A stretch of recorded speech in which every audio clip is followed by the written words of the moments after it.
53-ലാണ് പൊറ്റക്കാട് ബാലിയിലെത്തുന്നത്. 58-ലാണ് ഈ പുസ്തകം ഇറങ്ങുന്നത്. അദ്ദേഹം ആ പുസ്തകത്തിൻ്റെ ആമുഖത്തിൽ തന്നെ പറയുന്നുണ്ട്, എന്തുകൊണ്ടാണ് ഈ പുസ്തകം നിങ്ങൾ എഴുതാത്തത് എന്ന് പലരും ചോദിച്ചു തുടങ്ങി എന്നുള്ളതാണ്. അപ്പം അദ്ദേഹം ആ പുസ്തകം എഴുതാൻ നിർബന്ധിതനാവുകയായിരുന്നു. കാരണം അദ്ദേഹത്തിൻ്റെ കയ്യിൽ പുസ്തകം എഴുതാനുള്ള വിഭവങ്ങൾ, മെറ്റീരിയൽ കുറവായിരുന്നു എന്ന് തന്നെയാണ്. ഒരു പക്ഷേ ആ സന്ദർഭത്തിലായിരിക്കണം ഈ മെക്സിക്കൻ റൈറ്ററായിട്ടുള്ള കൊവറുബയുടെ പുസ്തകം ഇദ്ദേഹത്തിന് കിട്ടുന്നത്. അപ്പോൾ പുസ്തകം പൂർത്തിയാക്കാൻ വേണ്ടി ഇദ്ദേഹത്തിന് ഒരൊറ്റ വഴിയേ ഉണ്ടായിരുന്നുള്ളൂ, പൂർണ്ണ രൂപത്തിൽ കൊവറുബയെ ആശ്രയിക്കുക എന്നുള്ളത്.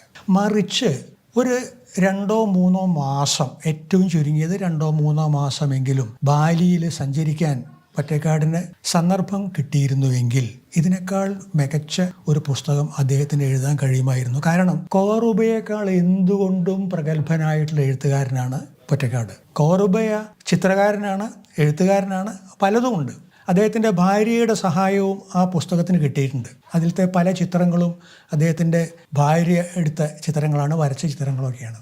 അങ്ങനെ തയ്യാറെടുപ്പില്ലാതെ പെട്ടെന്ന് എഴുതി തീർത്ത ഒരു പുസ്തകമാണ് ഈ ബാലിദ്വീപ്. നല്ല തയ്യാറെടുപ്പ് നടത്തിയിരുന്നുവെങ്കിൽ പൊറ്റക്കാടിൽ നിന്നും ഒരു ഒന്നാന്തരം പുസ്തകം നമുക്ക് ലഭിക്കുമായിരുന്നു. അത് കിട്ടിയില്ല.